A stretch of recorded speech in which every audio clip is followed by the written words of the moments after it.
मुबारक राज साहब खैर हो जी राज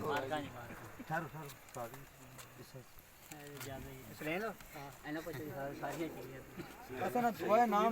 नई बात ने अंदर शेबी और फैसल शेबी और बिल्ले की बुलाना चाहना क्योंकि 2006 मुबारक बिल्ला जी निका शाबी मैं वीडियो स्टार्ट की थी और दूसरी पोजीशन में ट्रॉफी भी इन्हें की मिलनी माशाल्लाह जी मुबारक बिल्ला जी माशाल्लाह जी जी हेलो हेलो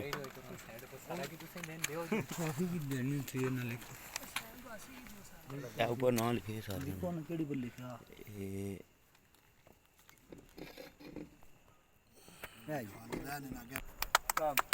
मुबारक साहब चोई शेरी की बुलाओ शेरी आ शेरी की दियो मुबारक चोई साहब पहली एंट्री नहीं तो सोहनी एंट्री नहीं मुबारक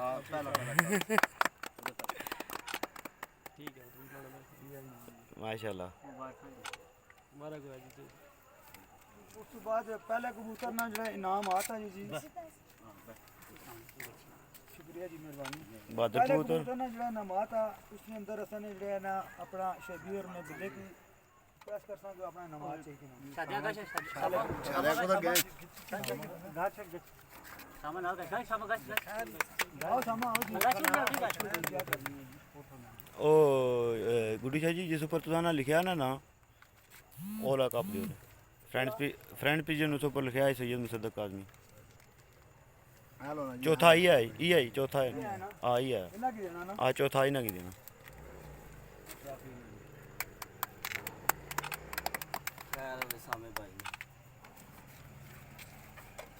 दूसरा बहादुर बच्चा था बहादुर कबूतर तो बहादुर बच्चा और नाल ट्रॉफी बहादुर बच्चा नाल राजा फैसल साहब मुबारक राजा साहब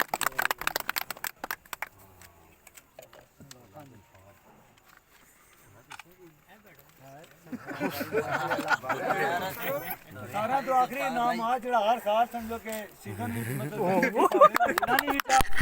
पाने पर कहू विचा नामात लाजमी जाना ते अब्दुल रशीद उर्फ ओला